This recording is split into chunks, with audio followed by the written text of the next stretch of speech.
வணக்கம் சார். இப்ப வந்து அமெரிக்கா வந்து வெனிசுலா மீது தாக்குதல் நடத்திட்டு இருக்காங்க. அதிபர் மதுரோவையும் அவரது மனைவியும் நாடு கடத்தியிருக்காங்க. இதோட பின்னணி என்னவா இருக்கு? இத பத்தி சுருக்கமா சொல்லுங்க. இதுக்கு பின்னணின்னு பார்த்தா ஒரு நீண்ட வரலாற்று பின்னணி இருக்கு, பொருளாதார பின்னணி இருக்கு, அரசியல் பின்னணி இருக்கு. இந்த இது அந்த மூன்று பின்னணிகளும் என்னங்கிறத பத்தி நம்ம அடுத்தடுத்து கூட பார்க்கலாம்.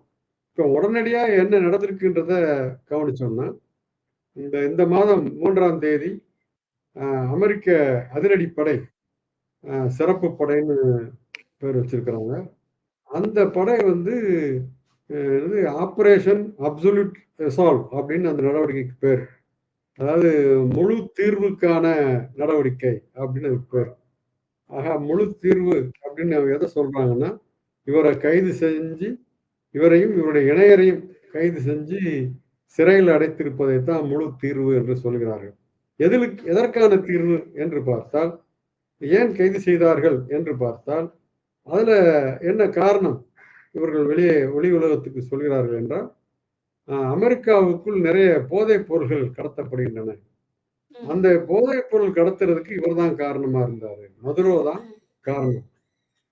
அவரும் அவரை சேர்ந்தவருமா சேர்ந்துதான் உலக அளவுலையும் சரி, குறிப்பா அமெரிக்காவிலையும் போதைப் பொருள்கள் பழக்கம் இன்னைக்கு அதிகமாயிட்டு வர்றது இவங்கதான் காரணம் அப்படின்ற மாதிரிலாம் குற்றச்சாட்டுகளை சொல்லி அதை தடுக்கிறதுக்கு அந்த பிரச்சனைக்கு முழு தீர்வு வரணும் வேண்டும் என்றால் அதுக்கு இவரை கைது செய்வதுதான் நடவடிக்கை என்று சொல்லிதான் இதெல்லாம் செஞ்சிருக்கிறாங்க.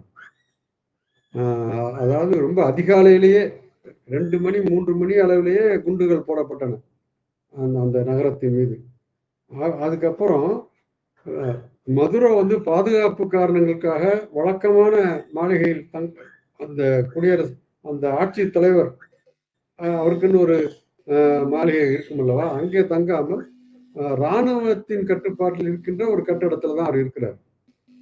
ஆனால் அந்த இடத்தை உட்பட கடந்த 3 மாதங்களாக சிஐஏ என்று சொல்லக்கூடிய அந்த அமெரிக்க உளவுத்துறை வெளிநாட்டுகள்ல போய் மூக்க நீட்டுறதான் அவங்க வேலையே, அடிப்படை வேலையே. அவங்க கண்காணிச்சிருக்கிறாங்க. அவர் எப்போ வெளியே வர்றாரு, எப்போ உள்ள இருக்கிறாரு, எத்தனை பேர் சுத்தி இருக்கிறாங்க, அப்புறம் என்னென்ன பாதுகாப்பு ஏற்பாடுகள் இருக்கின்றன, அவ்வளோத்தையும் நுணுக்கமா கவனிச்சு, அதெல்லாம் அவங்க பெரிய எக்ஸ்பர்ட்னு தான் சொல்லணும். அதெல்லாம் கவனிச்சு அவர் கொடுத்த தகவல் அடிப்படையில் தான் இந்த 3ஆம் தேதி இந்த தாக்குதல் நடவடிக்கை என்ற பெயர்ல இது நடந்தது. இதுக்கு முன்னாடியே கூட கடந்த செப்டம்பர் மாசத்துல இருந்தே பார்த்தீங்கன்னா இந்த கரீபியன் கடல் என்று சொல்லக்கூடிய அந்த வெனிசுலா கடலோர பகுதிகளில் இருக்கக்கூடிய படகுகள், வெனிசுலா படகுகளை கைப்பற்றி இருக்கிறார்கள். அதெல்லாம் போதை மருந்து இருந்ததுன்னு சொல்லி அதனுடைய தொடர்ச்சியாக தான் கடைசியாக இந்த நடவடிக்கை எடுத்திருக்கிறார்கள். அந்த நாட்டின் அரசரை மன்னிக்கவும், அந்த நாட்டினுடைய அரசு தலைவரையும் அவருடைய இணையரையும் கைது செய்து அந்த நாட்டு சிறையில வைக்கல, அல்லது அந்த நாட்டு அரசாங்கத்திடம் ஒப்படைக்கல. ஏன்னா மாறாக தன்னுடைய நாட்டுக்கு கடத்திட்டு போய் என்றுதான் சொல்ல வேண்டும். அதை கடத்தி கொண்டு போய் சிறையில் அடைத்து விட்டார்கள். இப்போது நீதிமன்ற விசாரணை அங்க நியூயார்க் தெற்கு மாவட்டம், நியூயார்க் நகரத்தினுடைய தெற்கு மாவட்டம் என்று அங்கு ஒரு பகுதி இருக்கிறது. அந்த நீதிமன்றத்தில் விசாரணை நடந்து கொண்டிருக்கிறது. அதுல அமெரிக்க வழக்குரைஞர்கள் இவருக்காக வாதாடுகிறார்கள். ஏன்னா பொதுவா அந்த நாட்டு சட்டப்படி அந்த நாட்டு வழக்குரைஞர்கள் தான் நீதிமன்றத்துக்கு வந்து வாதாட முடியும். வெனிசுலா நாட்டு வழக்குரைஞர்கள் என்ன செய்ய முடியும்னா இவங்களுக்கு உதவி செய்யலாம், கூட இருக்கலாம், உதவி செய்யலாம், வேணுங்கிற தகவல்கள் கொடுக்கலாம், ஆவணங்கள் எடுத்து கொடுக்கலாம். இது அந்த மாதிரியெல்லாம் நடந்துகிட்டு இருக்கு. அவர்களும் வழக்குரைஞர்களும் சிறப்பான முறையில் தான் வாதிட்டு இருக்கிறாங்க. இது வந்து மதுரோவுடைய தனி உரிமையை, அவருக்குன்னு ஒரு தன்னாளுமை இருக்குல்ல, அதை தாக்கி இருக்கிறீங்க. அடுத்து வெனிசுலா நாடுங்கிற அந்த தன்னாளுமை உள்ள ஒரு சுதந்திர நாடு, அந்த நாட்டின் இந்த உயர்ந்த தன்னாளுமை, இங்க வந்து நம்ம தமிழ்ல இறையாண்மைன்னு ஒரு வார்த்தையை சொல்றாங்க, அந்த தன்னாளுமைக்கு எதிரான தாக்குதலாக இருக்கிறது அப்படின்லாம் அங்க வாதிட்டு கொண்டிருக்கிறார்கள். இதுல என்ன வேடிக்கைன்னா, இந்த போதைப் பொருள் கடத்தல் இருக்குல்ல, போதைப் பொருள் கடத்தல்ங்கிற பேர்ல தானே அந்த குற்றச்சாட்டே பின்னப்பட்டு இருக்கிறது. அந்த அடிப்படையில் தானே கைது செஞ்சுட்டு போயிருக்கிறாங்க. இதுக்கு என்ன ஆதாரம் என்று கேட்டால் ஒரு ஆதாரமும் இல்லை. இன்னும் சொல்ல போனா ஐக்கிய நாடுகள் சபை தான், ஐக்கிய நாடுகள் சபையினுடைய அந்த போதைப் பொருள் கண்காணிப்பு பிரிவு ஒன்று இருக்கிறது. ஐக்கிய நாடுகள் போதைப் பொருள் கட்டுப்பாட்டு அலுவலகம் என்று சொல்லலாம். அதை வந்து அந்த அலுவலகம் சென்ற ஆண்டு கொடுத்த அறிக்கை, ரொம்ப கடைசியாலாம், ரொம்ப பழைய அறிக்கையெல்லாம் இல்லை, சென்ற ஆண்டு கொடுத்த அறிக்கையிலேயே என்ன கொக்கைன் என்கிற அந்த போதைப் பொருள் எங்கெல்லாம் உற்பத்தி ஆகுதுன்னு ஒரு பட்டியல் கொடுத்துருக்குறாங்க.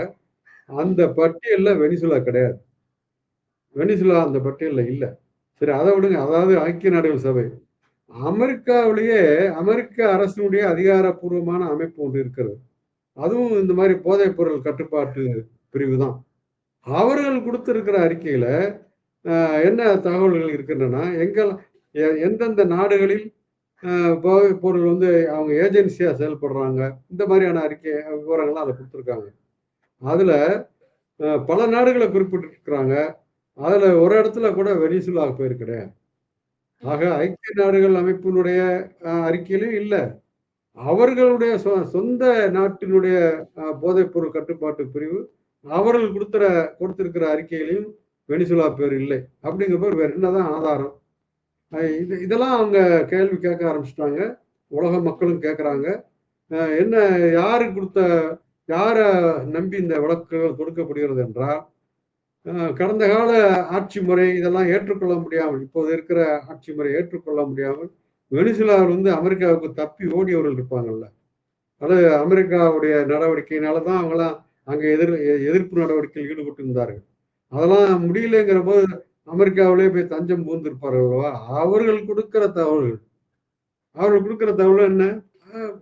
புனையப்பட்ட, பொய்யாக கட்டிவிடப்பட்ட அந்த கதைகளை மட்டும் வைத்துக்கொண்டு இந்த நடவடிக்கைகள் எல்லாம் ட்ரம்ப் அரசு எடுத்திருக்கிறது. அதுதான் இன்றைய நிலவரத்தினுடைய சுருக்கத்தை நான் சொல்லியிருக்கிறேன். உங்களோட அடுத்தடுத்த கேள்விகளுக்கு பதில்கள்ல இன்னும் விரிவா நம்ம பார்க்கலாம். இப்ப வெனிசுலாவோட எண்ணெய் வளம் தான் அமெரிக்காவுக்கு முக்கிய குறிக்கோளா இருக்குன்னு வெளிப்படையா சொல்றாங்க. இப்ப இந்த முழு தாக்குதலுக்குமே எண்ணெய் வளம் தான் முக்கிய மைய கருத்தா இருக்கா? இதுல 2 விளக்கங்களை, 2 அறிக்கைகளை வச்சே நம்ம அதுக்கு விடையை கண்டுபிடிச்சிடலாம் அந்த கேள்வி. இந்த 2 அறிக்கைகளுமே, 2 அறிவிப்புகளுமே அமெரிக்காவிலிருந்தே வந்ததுதான். ஒன்று ட்ரம்பிடமிருந்தே வந்தது. அமெரிக்க அரசு தலைவர் ட்ரம்ப் தானே, அவர்கிட்டருந்தே வந்திருக்கு. இன்னொன்று அவருடைய அந்த அமெரிக்காவிலிருந்து அமைச்சர்னு சொல்ல மாட்டாங்க, செயலாளர் தான் சொல்லுவாங்க. அமெரிக்காவுடைய வெளியுறவுத்துறை செயலாளர், அதாவது நம்ம ஊர் பழக்கத்தை சொல்றாங்க, அமெரிக்காவுடைய வெளியுறவு அமைச்சர், அவருடைய வாயிலிருந்து அது வந்திருக்கிறது. என்னவென்றால், இந்த நடவடிக்கை முடிஞ்ச உடனேயே ட்ரம்ப் என்ன அறிவிச்சார்னா, இப்ப நீங்க வந்து உள்ள அமெரிக்காவுடைய எண்ணெய் நிறுவனங்கள் இப்போது வெனிசுலாவுக்குள் நுழையலாம், அதற்கான வழி திறந்து விடப்பட்டு விட்டதுன்னு அவர் அறிவிக்கிறார். அப்ப என்ன அர்த்தம்? இந்த நடவடிக்கை யாருக்காக இப்ப தெரிஞ்சு போச்சா? அமெரிக்காவில் இருக்கிற உலகப்பெரிய எண்ணெய் நிறுவனங்கள்லாம் அமெரிக்காவில் தான் தலைமை அலுவலகம் இருக்கு. அமெரிக்கர்கள் தான் அதில் முதலீடு செய்து பெரிய உலகளாவிய முதலாளிகள். அவங்க ஏற்கனவே அங்க வெனிசுலால கொள்ளையடிச்சுக்கிட்டு இருந்தவங்க தான். ஏன் அதை நின்று போச்சுங்கிறதுக்கான தனி வரலாறு இருக்கிறது, அதை அப்புறம் பார்க்கலாம். இப்ப அந்த நிறுவனங்கள் உள்ளே போகலாம்னு அனுமதிக்கிறார். அப்ப அதுவே இவரே தன்னுடைய நோக்கம் என்னங்கிறத வெளிப்படையா அறிவிச்ச மாதிரிதான். அதாவது சில பேர் தமிழ் சினிமாக்கள்ல வில்லன்கள் சவடாலா பேசுவாங்கல்ல, அவங்க செஞ்ச குற்றங்களை பற்றியோ அவங்களுடைய சில முறைகேடுகளை பற்றியோ யாராவது சுட்டி காட்டுற மாதிரி ஒரு சீன் வருதுன்னு வச்சுங்க, உடனே ஆமா நான் அப்படித்தான், இப்ப என்னங்கிற அப்படின்னு அந்த வில்லன் கேட்பதாக காட்சி அமைப்பார்கள். அது போலதான் உலகம் முழுக்க நீங்க எண்ணெய் வளத்தை கைப்பற்றுவதற்காகத்தான் இந்த நடவடிக்கையை எடுத்தீர்கள் என்று சொல்லுகிற போது ட்ரம்ப் இவ்வாறு சொன்னது என்பது, ஆமா நான் அப்படித்தான், இப்ப என்னங்கிறீங்க அப்படின்னு உலக நாடுகளுடைய மனசாட்சியை அவமதிக்கிறார். இப்ப என்ன செய்ய முடியும் உங்களால என்று சவால் விடுகிறார். அது ஒரு வகை. இது ஒரு சாட்சியம் ஆயிடுச்சா? இன்னொரு சாட்சியம் என்னவென்றால், நான் சொன்னேன், அவருடைய வெளியுறவுத்துறை செயலர் ரூபியோ அவங்க பேரு, அவங்க என்ன சொல்றாங்கன்னா 2 விஷயத்த சொல்றாங்க அதுல. ஏன்னா ட்ரம்ப் வந்து ஏற்கனவே சொல்லும்போது இன்னொன்னையும் சேர்த்து சொன்னார். இனிமேல் வெனிசுலாவுடைய அரசாங்க நிர்வாகத்தை அமெரிக்கா கவனித்துக் கொள்ளும்னு சொன்னார். அங்க தேர்ந்தெடுக்கப்பட்ட மக்கள் பிரதிநிதிகள் இருக்கிறார்கள். இவரைத்தான் கைது செஞ்சிருக்கிறாங்களே தவிர மற்றவர்கள்லாம் இருக்கிறார்கள். அரசாங்கத்தை அவர்களிடம் தானே ஒப்படைக்கணும். ஆனா அவர் என்ன சொன்னார்னா, நாங்கள் நிர்வாகம் பண்ணுவோம்னு சொன்னார். ஆனா அதற்கும் உலகம் பூரா கண்டனம் தெரிவிச்சது. பல உலகளாவிய ஊடகங்கள் மேல கண்டனம் தெரிவிச்சன. என்ன இது அப்பட்டமா உங்களுடைய காலனி ஆதிக்க புத்தியை காட்டுதுன்னு சொல்லியே கடுமையான விமர்சனங்கள் எழுந்தன. இந்த பின்னணியில இப்ப இந்த ரூபியோ, இந்த வெளியுறவுத்துறை செயலர், அவர் என்ன அறிவிச்சிருக்காருன்னா, நாங்க அன்றாட அரசாங்க நிர்வாகத்துல தலையிட மாட்டோம். ஆனா எண்ணெய் வயல்களை மட்டும் அந்த அந்த பிரச்சனைகள்ல மட்டும் தலையிடுவோம். எண்ணெய் வயல்களில் மட்டும் தலையிடுவோம் என்று சொல்லிக்கிறார். எண்ணெய் வயலுக்குள்ள போய் தலையை எங்க இடுறது? எண்ணெய் வயல்களில் கால் வைப்போம், அதான பொருள் அதுக்கு. என்ன அந்த மாதிரி அவர் அறிவிக்கிறார். அதோட என்ன அர்த்தம் அப்போ? இதுவும் சாட்சியமாகுதுங்கிறது ஒரு பக்கம் இருக்கட்டும். நான் இதுல இன்னொரு கோணத்துல பார்க்கணும். உலகத்திலேயே மிகப்பெரிய அளவிற்கு எண்ணெய் வளம் உள்ள நாடு வெனிசுலா தான். உலகத்துல வேற எந்த நாட்டிலையும் அவ்வளவு எண்ணெய் வளம் கிடையாது, கச்சா எண்ணெய் வளம். ஆனா கிட்டத்தட்ட அது 30,000 கோடி பேரல், 30,000 கோடி பீப்பா அளவுக்கு அங்க எண்ணெய், கச்சா எண்ணெய் தரைக்கடியில இருக்கு. அதுல இதுவரைக்கும் எடுக்கப்பட்டிருப்பது கடந்த காலத்தில் வெளிநாட்டு நிறுவனங்கள் எடுத்தது, அப்புறம் பிறகு சுதந்திரமாக வெனிசுலாவே எடுத்தது உட்பட எல்லாம் சேர்த்து பார்த்தா கூட வெறும் 1% தான். ஒரே 1% தான் எடுக்கப்பட்டிருக்குன்னா மீறி 99% எடுக்கப்படாமல் இருக்கு.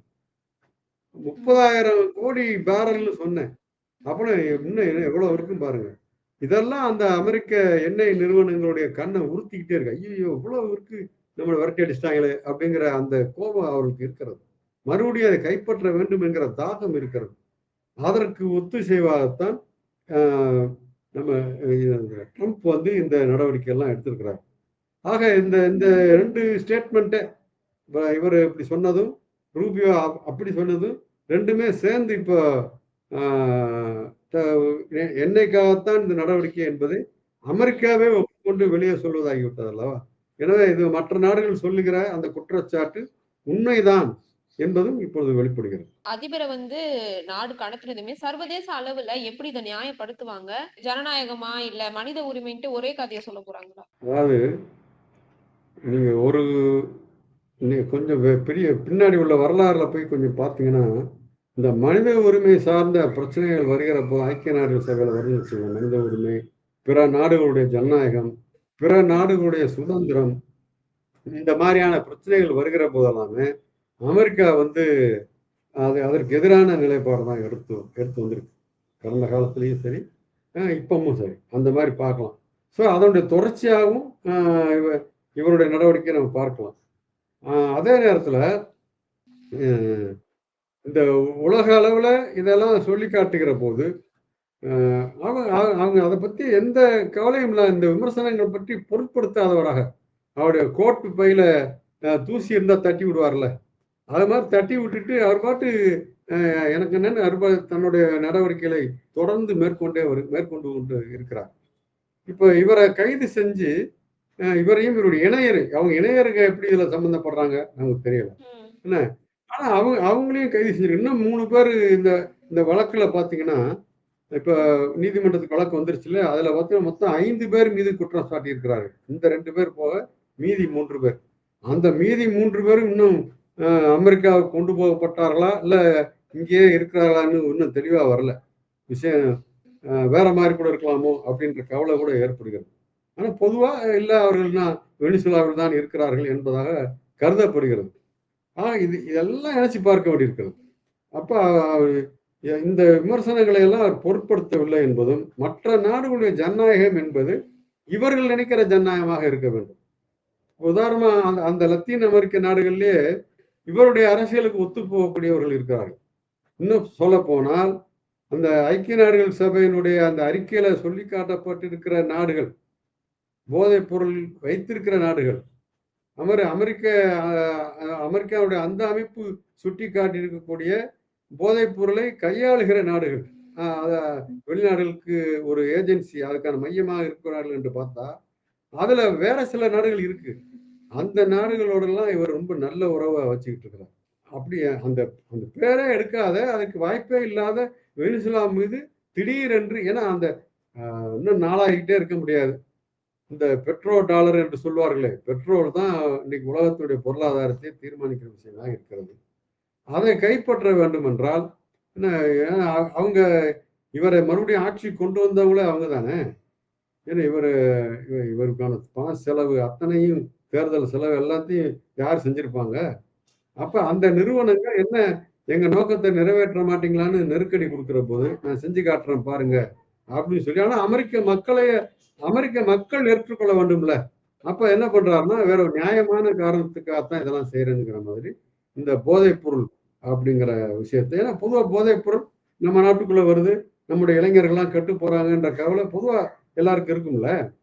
அப்ப அதை ஒரு துருப்பு சீட்டாக பயன்படுத்தி, ஆனா போலியான துருப்பு சீட்டு, உண்மையான குற்றச்சாட்டு அல்ல. இவர்கள் தெரியும், உலகமும் இன்னும் வெகு சீக்கிரத்திலே அதெல்லாம் உலகமே அதை விமர்சித்து பேசத்தான் போகிறது.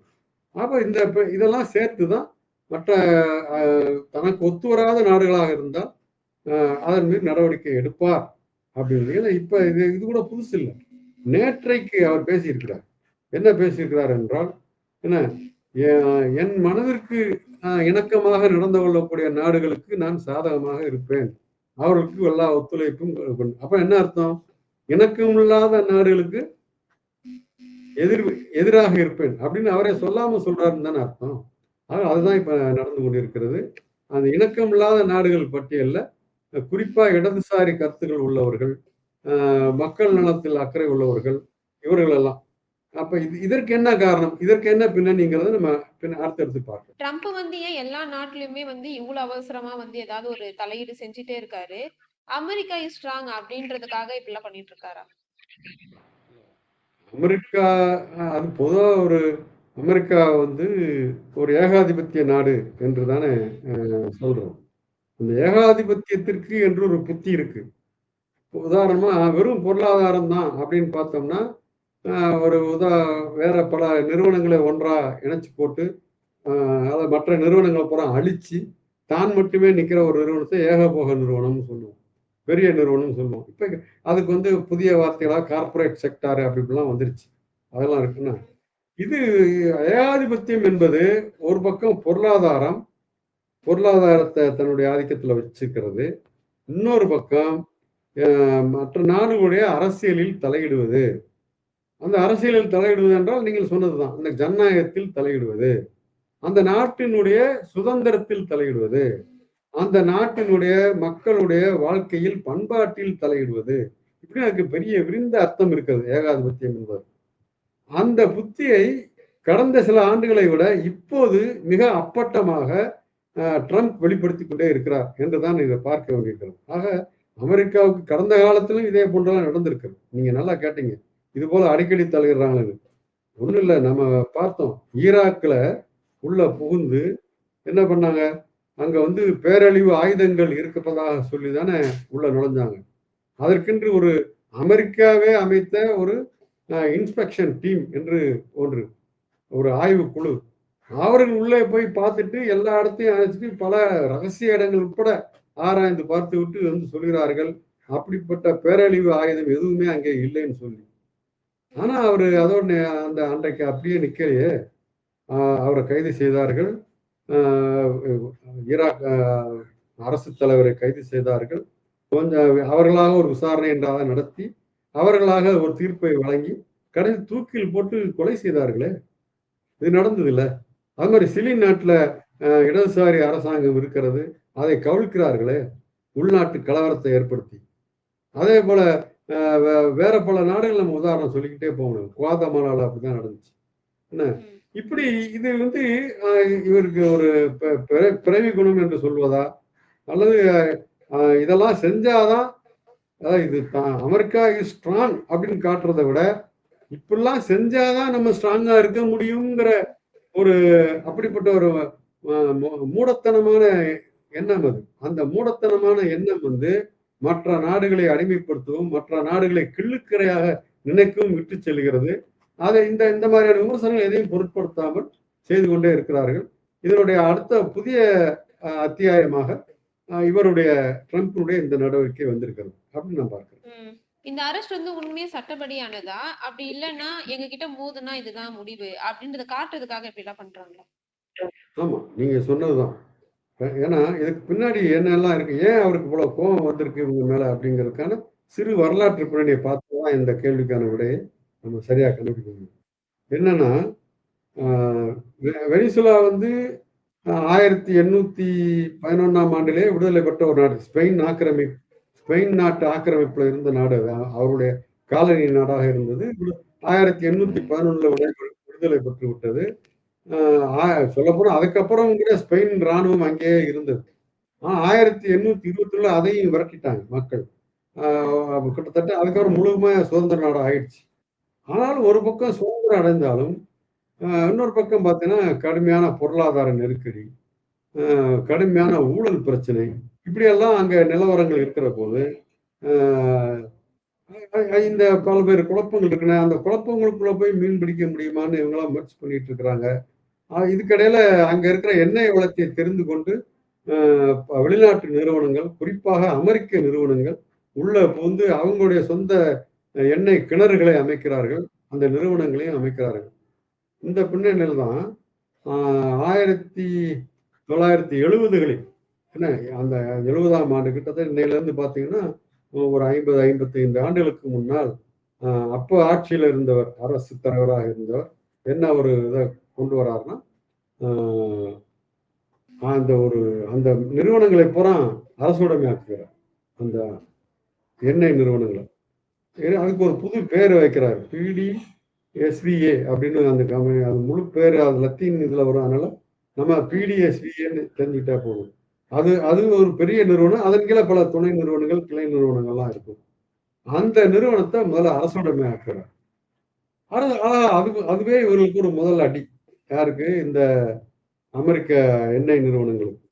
ஆனா அதுக்கப்புறம் என்ன நடக்குதுன்னா அந்த ஒரு பக்கம் அது ஒரு அரசுடைமையாக்கப்பட்ட நிறுவனமாக இருந்தாலும் கூட அது வந்து அரசாங்கத்துக்கு கட்டுப்படாமல் ஒரு விதமான ஒரு என்ன சொல்ற ஒரு தன்னாட்சியோடு செயல்பட அனுமதித்தார்கள். அது நல்ல நோக்கத்தோடு. ஆனால் என்ன ஆகிவிட்டது என்றால் அந்த நிறுவனத்துக்கு எண்ணெய்ங்கிறது மிகப்பெரிய முக்கியமான உற்பத்தி இல்லையா? அதுல எவ்வளவு லாபம் கிடைக்கும், அந்த லாபம் எதுவுமே அரசாங்கத்துக்கு வந்து சேராது.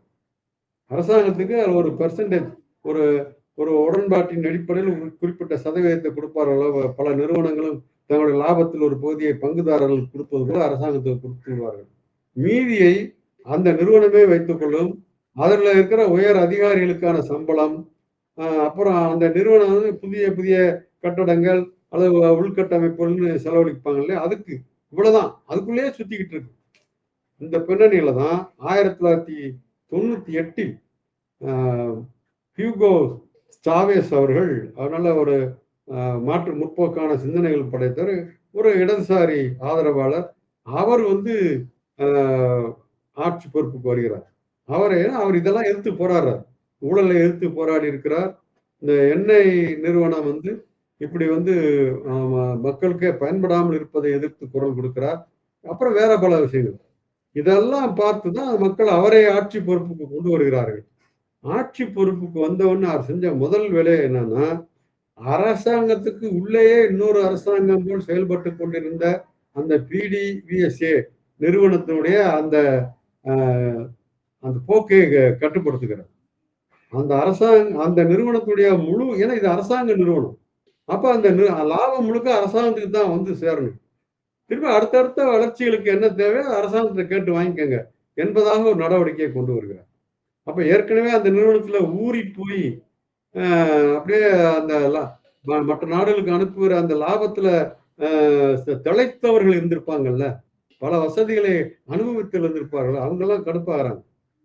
ஆனா அதை பற்றிலாம் கவலைப்படல. அவர் வந்து இது இந்த பணம் மக்களுக்கு போய் சேர வேண்டும், அப்ப முதல்ல அரசாங்கத்துக்கு வரணும். இப்படியான கொள்கையை, இதற்காக ஒரு கொள்கையை அவர் அறிவிக்கிறார். ஆட்சிக்கு வந்தோன்னு அவர் அறிவித்த கொள்கைக்கு பெயர் 21ஆம் நூற்றாண்டு சோசலிசம் அப்படிங்கிற பேர்ல அந்த கொள்கையை அறிவிக்கிறார். அதுல முதல் நடவடிக்கையே இப்படி பொருளாதார இயற்கை வளங்கள் நிச்சயமாக வெளிநாட்டு நிறுவனங்களிடம் இருக்கக்கூடாது, அது வெனிசுலா மக்களுக்குத்தான் பயன்பட வேண்டும் அப்படிங்கிறதா அந்த கொள்கைகளுடைய முதல் அறிவிப்பு. அப்ப அந்த அந்த அடிப்படையில் தான் இந்த நிறுவனத்துடைய இந்த போக்குன்னு கட்டுப்படுத்தப்பட்டது. அதுக்கப்புறம் அது மட்டும் இல்ல. வேற மின்சாரம் உள்ளிட்ட இதர பல துறைகள் இருக்குல்ல. அதுவும் கூட அங்க தனியார் துறையில தான் இருந்தது. அதெல்லாம் அவர் அரசுடைமை ஆக்குகிறார். இதெல்லாம் பெரிய மாற்றங்களை கொண்டு வருகிறது. அது இதோட நிறுத்தியிருந்தா கூட அ பெரிய மக்களுக்கு பெரிய எழுச்சி ஏற்பட்டிருக்காது. அதுக்கப்புறம் என்ன செய்றார்ன்னா, இந்த பணம் எதற்காக அ அரசாங்கத்துக்கு வர வேண்டும் என்று நினைத்தாரோ, அதற்காக பயன்படுத்துகிறார். ஒன்று மக்களுடைய வறுமை பாதி அளவுக்கு குறைகிறது. 50% வந்து இவருடைய ஆட்சி காலத்திலேயே அவ்வளவு வேகமாக வறுமை குறைகிறது என்றால், அத்தனை மக்களுக்குமான பொருளாதார நலத்திட்டங்கள் மேற்கொள்ளப்படுகின்றன. வேலை வாய்ப்புகள் பெருகுகின்றன. இதெல்லாம் இருக்கு அதுக்குள்ள. அப்புறம் அடுத்து என்னன்னா, கல்வி. மிக மோசமான நிலையில் இருந்த கல்வி நிலைக்காக, கல்வியை உயர்த்துவதற்காக பணம் அரசாங்க பணம் போகுது. எங்க இப்படி கைப்பற்றப்பட்ட நிறுவனங்களிடமிருந்து பெறப்பட்ட பணம் போகுது. அதோடைய விளைவு என்னவென்றால், 100% கல்வி அறிவு பெற்றவர்கள் என்கிற நிலையை வெனிசுலா பெறுகிறது. அது மாதிரி மருத்துவம் என்றால் தனியார் மருத்துவமனை தான் நாட வேணும். கையில வருமானம் இல்லைன்னா அப்படி மருத்துவமனையை நாட முடியாது.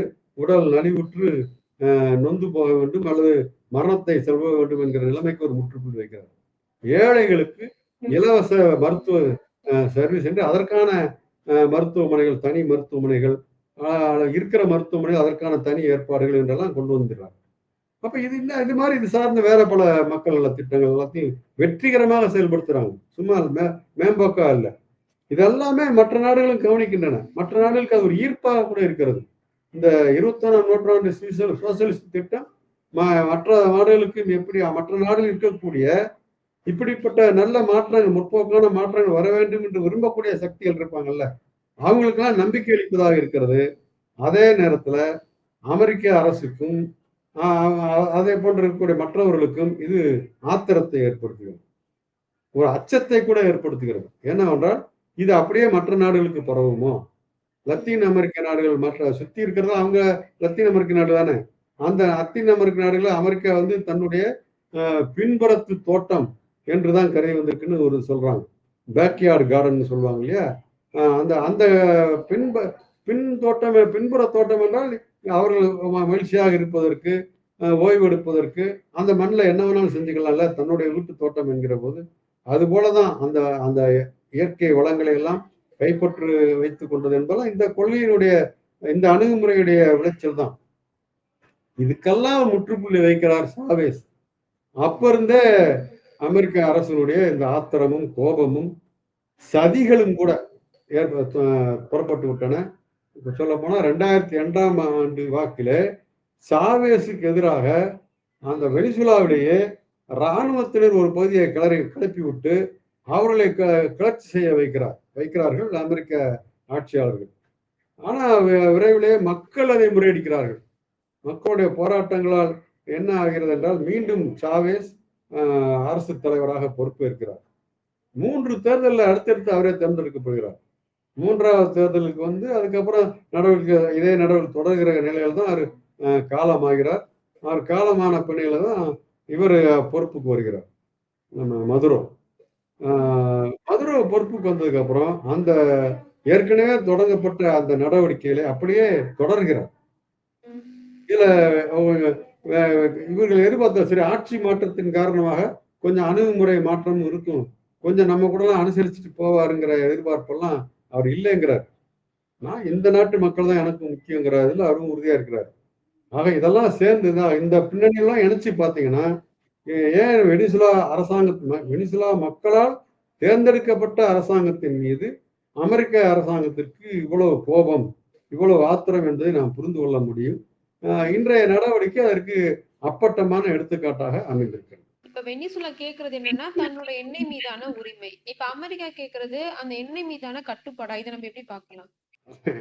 அதாவது அந்த உரிமை என்பதே உனக்கு அதான் சொல்றேன், மனித உரிமைங்கிற வார்த்தையே அவங்களுக்கு கசப்பு என்ன அப்படிங்கிற போது எண்ணெய் உரிமை அப்படிங்கிறத அவங்க என்ன அவங்களுக்கு உரிமை இருக்கு எங்களுடைய எப்ப அமெரிக்க நிறுவனங்களை உள்ள போகலான்னு அனுமதிக்கிறாரோ அப்ப என்ன அவங்களுடைய அந்த உரிமையை காலில் போட்டு மிதிக்கிறார் என்றுதான் அர்த்தம்.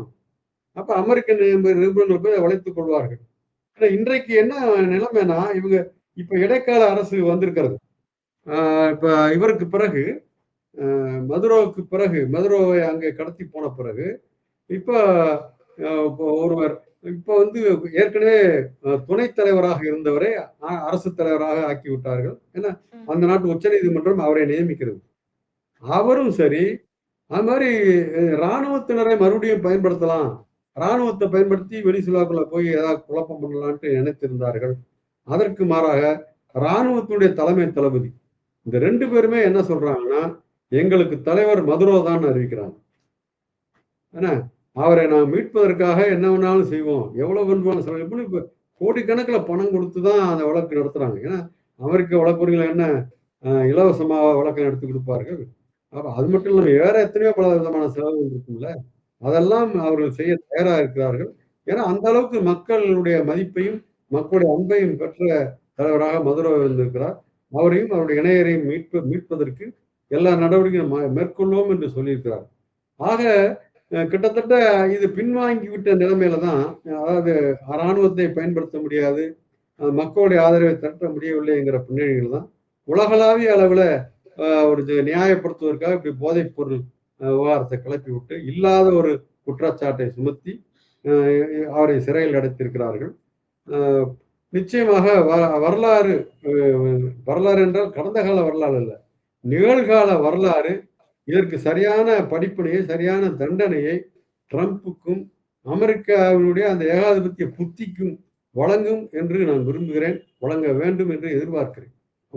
ஒரு நாட்டினுடைய இயற்கை வளங்களை கொள்ளையடிப்பதற்கு அல்லது அந்த இயற்கை வளங்களை ஆக்கிரமித்துக் கொள்கிற உரிமை தனக்குத்தான் இருக்கிறது என்கின்ற அந்த ஏகாதிபத்திய புத்தி அதனுடைய இன்னொரு இன்றைய வடிவமாகத்தான் இந்த நடவடிக்கையை பார்க்க வேண்டியிருக்கிறது. நான் ஏற்கனவே சொன்னது போல வேற கடந்த காலங்களிலும் இதெல்லாம் செய்து வந்திருக்கிறார்கள் என்றாலும் கூட அண்மை காலத்துல இதெல்லாம் அனுபவித்திராத தலைமுறைகள் நிறைய இருப்பாங்க.